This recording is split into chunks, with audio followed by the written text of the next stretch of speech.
दोस्तों, मैं हूं अख्तर खान और आप देख रहे हैं सीबीसी न्यूज वायर। राजस्थान में पिछले 5 दिन से चल रहे सियासी घमासान के बीच सचिन पायलट पहली बार सामने आए हैं और सामने आके उन्होंने न्यूज़ एजेंसी को अपना इंटरव्यू दिया, जिसमें उन्होंने बताया कि दरअसल वो नाराज़ क्यों हैं, उन्होंने बगावत क्यों करी। उन्होंने न्यूज़ एजेंसी को दिए इंटरव्यू में कहा कि मैं साफ कर दूं कि भाजपा में शामिल नहीं हो रहा हूं। ये बात वो पहले से भी कह रहे थे और अभी उन्होंने इंटरव्यू में फिर साफ कर दिया कि वो भाजपा में शामिल नहीं हो रहे हैं, क्योंकि बार बार ये आरोप लगाया जा रहा है, चाहे मुख्यमंत्री अशोक गहलोत हो या दूसरे कांग्रेसी नेताओं, उनके द्वारा कहीं ना कहीं इन पर आरोप लग रहा है कि सचिन पायलट भाजपा के नेताओं के संपर्क में हैं और इसी वजह से वो बगावत कर रहे हैं। और उन्होंने सबसे पहला यही कहा कि मैं साफ कर दूं कि भाजपा में शामिल नहीं हो रहा हूं, मैं भाजपा के किसी भी नेता से नहीं मिला हूं, करीब 6 महीने में सिंधिया से भी नहीं मिला हूं। मैं इस समय कह सकता हूं कि अपने लोगों के लिए काम करना जारी रखूंगा। पायलट ने आगे ये भी कहा कि राज्य पुलिस है, उसने मुझे एक नोटिस दिया है जिसमें राजद्रोह का आरोप है, जिसमें मेरे आत्मसम्मान को ठेस पहुंची है। और ये बात शुरू से सामने आ रही है कि राजद्रोह का आरोप लगाया और उनको जो नोटिस दिया उसके बाद में पायलट के तेवर एकदम बदल गए और वो एक तरह से बागी हो गए।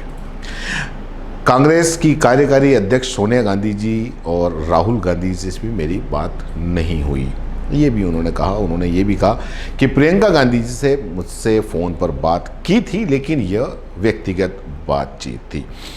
उन्होंने राजद्रोह के कानून को लेके काफ़ी नाराज़गी जताई। उन्होंने कहा कि हम इसके खिलाफ हैं, राजद्रोह के कानून के खिलाफ, और ये मेरे ही खिलाफ इस्तेमाल किया गया है। पायलट ने कहा कि यदि आपका 2019 के लोकसभा चुनाव के लिए कांग्रेस पार्टी का मैनिफेस्टो याद हो तो हमने डेक्रेन राजद्रोह कानून का खंडन करने की बात की थी। यहाँ कांग्रेस सरकार अपने ही मंत्री के खिलाफ इसे इस्तेमाल कर रही है। मेरा कदम अन्याय के खिलाफ है, एक आवाज़ थी। मैं मुख्यमंत्री अशोक गहलोत से गुस्सा नहीं हूँ, न ही किसी तरह का पद या पावर चाहता हूँ। हमने अवैध खनन के खिलाफ आवाज़ उठाई। वसुंधरा राजे सरकार पर अवैध खनन की लीज को ख़त्म करने का दबाव बनाया। वहीं सत्ता में आने के बाद मैं चाहता था कि चुनाव में जनता से किए वादे पूरे किए जाएं, लेकिन गहलोत जी ने कुछ नहीं किया, वे भी उसी रास्ते पर चल दिए। पायलट ने कहा कि मुझे और मेरे साथ कार्यकर्ताओं को राजस्थान के विकास के लिए काम करने की अनुमति नहीं दी। अधिकारियों को मेरे निर्देशों का पालन नहीं करने के लिए कहा गया था। फाइलें मेरे पास नहीं भेजी गई। कैबिनेट की बैठकें महीनों तक नहीं होती थी। ऐसे पद का क्या मतलब जहां बैठकर मैं जनता से किए वादे पूरे नहीं कर सकता। इसके बारे में कई बार अविनाश पांडे और पार्टी के बड़े नेताओं को भी जानकारी दी। गहलोत जी से भी बात की, लेकिन बैठकें ही नहीं होती थी। ये सारी बात न्यूज़ एजेंसी को दिए इंटरव्यू में उन्होंने कही।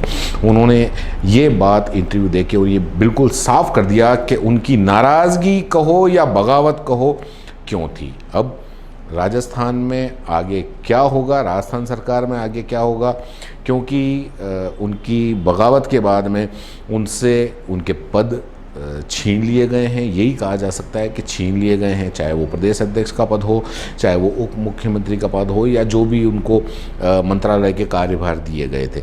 हालांकि अभी तक न तो पायलट ने और न ही कांग्रेस ने कांग्रेस की साधारण सदस्यता से इस्तीफा दिया है और ना ही कांग्रेस पार्टी ने ऐसी कोई घोषणा की है कि उनसे कांग्रेस से निष्कासित किया जा सकता है।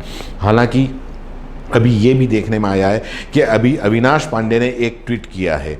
उस ट्वीट को ये माना जा सकता है कि पायलट के लिए अभी भी दरवाजे खुले हुए हैं। उन्होंने ट्वीट में आप स्क्रीन पे देख सकते हैं कि उन्होंने ये ट्वीट किया है कि अगर चाहें तो वो सारी गलतियां मान लें, उनके द्वारा जो की गई गलतियां हैं मान लें और वापस आ जाएं।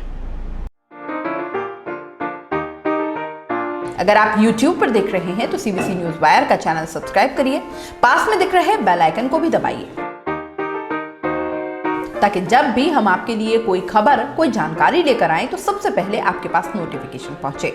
अगर आप फेसबुक पर देख रहे हैं तो CBC वायर का पेज लाइक करिए। अगर आप इंस्टाग्राम पर देख रहे हैं तो आप हमें फॉलो कर सकते हैं।